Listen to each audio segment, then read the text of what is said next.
Thank you very much. I always enjoy speaking to young people. You give me great hope and inspire me. And there's great reason some days when you live back in this part of the world to be discouraged. So I always enjoy being among those young. You know, we're in a situation here in this country where you all are coming to a conference today talking about leadership, and I know you go to other conferences. I'm sure the reason that drew you to Washington was to meet and mingle with other leaders in our country, as you perceive it, and to get to know a little bit about politics. Well, I've been in politics since I was your age, I think. Yep, just about that. I worked first with Richard Nixon. You may have read about him in your history books. So I have a good sense of what politics is all about, the good and the bad. And more importantly, I have a sense of what really makes a leader. I have seen people emerge and become terrific leaders in this country. And I've seen others with great hope. And you have so much faith that that's what's going to happen, and you see them falter. So what I want to do is talk a little bit about that, a little bit about leadership. But first, let's go back and talk about those who are here in this town. You've come here thinking, and many of you working for people you admire, and you understand them to be the nation's leaders. I will argue that point. I will debate that point with you. I think we have few leaders in this town. Few, but only a few. I do believe that as I've watched what's happened, and I speak, I don't know if, I assume most of you are Republicans, but it doesn't matter to me. You can be Democrats, the same is true on both sides of the aisle. Take, for instance, something I'm sure you've become familiar with that, and that's the partisan, the party line vote. The vote where we have to go in everybody's party line. You know, the word comes from the top, whether it be from the president, if he's a Republican, or if he's a Democrat. And the word comes down, and it says it's a party line, it's party line. What's that mean? You all probably know now. You're a Republican, you got to vote Republican. You're a Democrat, you got to vote Democratic. Party leaders are pulling you in, saying this is not one you can choose. We got to go with the party. Well, where's leadership here? Explain to me how somebody who ran for office, who promised their constituents, they're going back there to represent them on issue A, B, and C. They've explained their positions, and they're going to go back there and fight for it. Only to have somebody, the party leader, call them up and say, oh, by the way, don't even bother reading this bill. Just vote Republican. Vote yes, because that's how Republicans are voting. No, that's not leadership. That's a sheep. That's somebody who takes orders from someone else. That's somebody whose vote is owned by somebody else. They're just sitting in the seat doing what they're told to do. And on occasionally they're allowed to actually study an issue and maybe vote their conscience, when permitted. Now, all those people should go home. They are being of no service to this country, and in fact they are harming this nation. Now, you'll hear the argument, oh, no, the party's got to do things, got to keep together, got to do this. No. The party is not what it's about. The party should be based on principles. It should have something more than being a social club. It should be telling the American people, as a group, these are the key issues. Some of our members are going to be a little not so good on this one, or not so good on that one, but here are the basic principles. And as a Republican, it's always been at the basic principle is that we believe in individual freedom, personal responsibility, and that we believe in small government. They don't tell us what to do. They don't tell us in our lives how we should run our own lives, our own families. We can handle that assignment just fine. In fact, we do it a whole lot better than any government, whether it be state, local, or federal. They do a minimum amount. And then we as individuals take charge of our own lives and the lives of our families. We provide for them and nurture them and guide them and direct them. That's our job. And so, as an individual who says, I think I'll run for office, you come to that position in life, hopefully, as an American who's concerned about what's going on, the direction of their nation, problems in their own community that's not being addressed in Washington or in your state capital. And so you run with the intent to do something about it, to make a difference. That's where it's supposed to come from.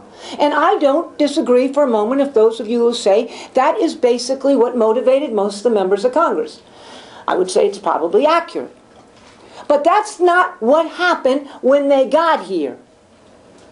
All right? They got here and it became very important to them, this title they have, the office, their assignments. And so they go to these little groups, the Republican meetings, the Democratic meetings, the caucuses, the retreats, and they're all told, this is how it's done. And you do what I tell you, and I'll raise you the money so you can stay in office, okay? Got a lot of friends, we'll raise you some money, and but there's going to be some times when I'm going to have to call in the chits, and you'll need to do what I tell you. That's the point they sell out. And at that point they should say, I'd like you to help me, but I'm only going to be able to help you when it's in agreement with what I told those people who put their trust in me. When it's coming from my heart and it's what I believe, then I vote that way. And this is what has happened. You have Republicans. It's gone both sides. I don't want anyone to think that this is one-sided. Who, as I said, really, truly, I mean, we differ. There's pro-choice Republicans, there's pro-life Republicans, there's free trade Republicans, there's economic nationalists. You know, on the party, there's Republicans who are for the war, there's Republicans against the war. But the one thing Republicans always agreed to, it was kind of what kept us together, what drew people to the party, and then we disagreed on other issues. And that is small government. Small. And I was raised at a table where crossfire began. And I can tell you, I have 7 brothers and a father that were debating before I could talk. And I understood that an entitlement, whatever it was a bad thing. You know, I was only 6, but that word I got, you know? Entitlements, how terrible it is. You can't control them. They just grow, expensive, more expensive. The government has no control over its spending side when you have entitlements. It's something that the Republicans have always been opposed to. And we got one of the largest entitlements in 40 years by a Republican Senate, a Republican House, and a Republican President. The Medicare health, the Medicare drug benefit. Okay? How did that happen? It wasn't just moderate Republicans going off the reservation and President Bush taking them there. No, no, no. It was because conservatives voted for it. There's a number of conservatives out there. If all conservatives had said, no, you know, Mr. President, we've been with you. You've done some great things. We're supportive of the war. We're supportive of your tax cuts. We think we voted for you. We'll be there with you. But you can't ask us to vote for an entitlement because we think it's in the worst interest of this nation. We think it's harmful to our own children. We can't do it. Wouldn't have passed. But they said, you can't embarrass our president. Oh, okay. So let's not embarrass our president, and let's take the country over the cliff. What kind of nonsense is this? You just say very easily to Mr. President, I'm with you on lots of things, but you can't ask me to go against my conscience. And you know what? He wouldn't call you again. He'd know he'd have your vote when you agreed with him, and he'd know you couldn't get your vote when you didn't agree with him, because you're your own person. You would then become a leader. You become an individual who makes a difference. You would have inspired and encouraged other conservatives saying, he can do it, she can do it, then I can do it too. Instead, they fell. Boom, boom, boom, boom, boom, boom. And now we have an awful situation. Just a government that is just ballooning in expenses, and we have to take part of that responsibility as conservatives. Why? Because we were not bold. We were not courageous. We didn't want to have our face plastered on the front of our local papers as going against the Republican president. So we fell in line, as I said, like sheep. It's not just this incident, it's incident after incident. So, let me go over a couple issues that have been influenced by this and have been enormously harmful to our movement because we do not have the kind of leaders we need. Take immigration. You know, 90% of Americans believe the border should be secure. No, consider the politics of that. How much courage do you need?